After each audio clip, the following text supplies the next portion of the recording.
আপনারা কি জানেন দেশে যখন স্বাধীনতা যুদ্ধ হয়েছিল আমি নিজে আন্দামান সেলুলার জেলে গিয়েছিলাম।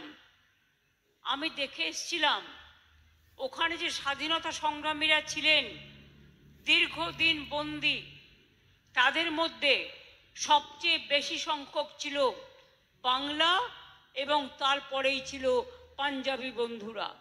অর্থাৎ রবীন্দ্রনাথ ঠাকুর, বিশ্বকবি রবীন্দ্রনাথ ঠাকুর যে গানটি জাতীয় সঙ্গীত রচনা করেছিলেন, পাঞ্জাব সিন্ধু গুজরাট ও মারাঠা দ্রাবিড় উৎকল বঙ্গ, পাঞ্জাব থেকে শুরু করেছিলেন, বাংলায় এসে শেষ করেছিলেন, এই সমস্তগুলো ঐতিহাসিক সাক্ষী হিসেবে রয়ে গেছে। আর আন্দামান সেলুলার জেলের পর দ্বিতীয় যেখানে আমাদের স্বাধীনতা সংগ্রামীদের রাখা হয়েছিল সেটা হচ্ছে বক্সা। মনে রাখবেন, আলিপুর দুয়ার জেলার বক্সাতে।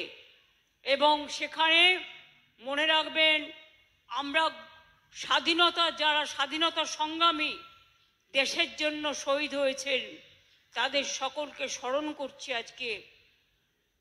আমরা নেতাজি সুভাষচন্দ্র বোস,